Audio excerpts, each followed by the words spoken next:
Mahanadi serial இன்னைக்கு ரொம்ப பரபரப்பா போயிடுச்சு அப்படின்னு தான் சொல்லணும். ஏன்னா நிவின் வந்து ராகினி கழுத்துல கத்தி வச்சு மிரட்டி தான் பசுபதிய கோர்ட்டுக்கு கூட்டிட்டு வந்துட்டு இருப்பாரு. அதே நேரம் குமரன் வந்து வெண்ணிலாவோட மாமாவை ரெஸ்கியூ பண்ணி ஒரு பக்கம் கூட்டிட்டு வந்துட்டு இருக்காரு. சோ இவங்க ரெண்டு பேரும் கோர்ட்டுக்கு எப்படியோ கூட்டிட்டு வந்துருவாங்க.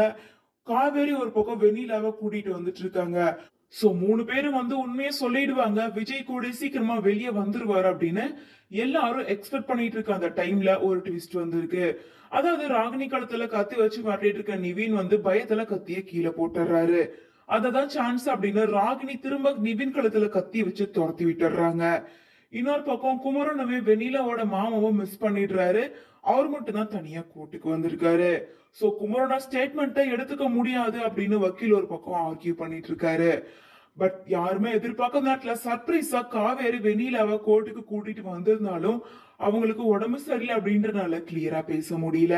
விஜய் காரணம் இல்லை அப்படின்னு சொல்ல ட்ரை பண்ணாலும் அவங்களுக்கு மயக்கம் வர மாதிரி ஆயிடுது. பட் ஆனா வெண்ணிலா மூலமா மட்டும்தான் இந்த விஷயம் வெளியே தெரிய வந்திருக்கு. சோ வெண்ணிலா உண்மையை சொன்னனாலதான் கோர்ட்ல விஜய வெளியே அனுப்பியிருக்காங்க. விஜய் வெளியே வந்தனால வெண்ணிலா கிட்ட காவேரி சொன்ன மாதிரியே விஜய வெண்ணிலா கூட சேர்த்து வச்சிடுறாங்க. சோ இதுக்கப்புறமா வெண்ணிலாவோட முடிவு என்ன அப்படின்றத வெயிட் பண்ணி தான் தெரிஞ்சுக்கணும். ஏன்னா விஜய் வெண்ணிலா ரெண்டு பேருமே ஒரு புது வீட்ல இருக்க மாதிரியான ஷூட்டிங் ஸ்பாட்லுக்கெல்லாம் வந்திருக்கு. சோ வெண்ணிலா விஜய் அக்செப்ட் பண்ணி கூட கூட்டிட்டு போயிட்டாங்களா அல்லது விட்டு கொடுத்துட்டாங்களா அப்படிங்கறதெல்லாம் வெயிட் பண்ணி தான் பார்க்கணும்.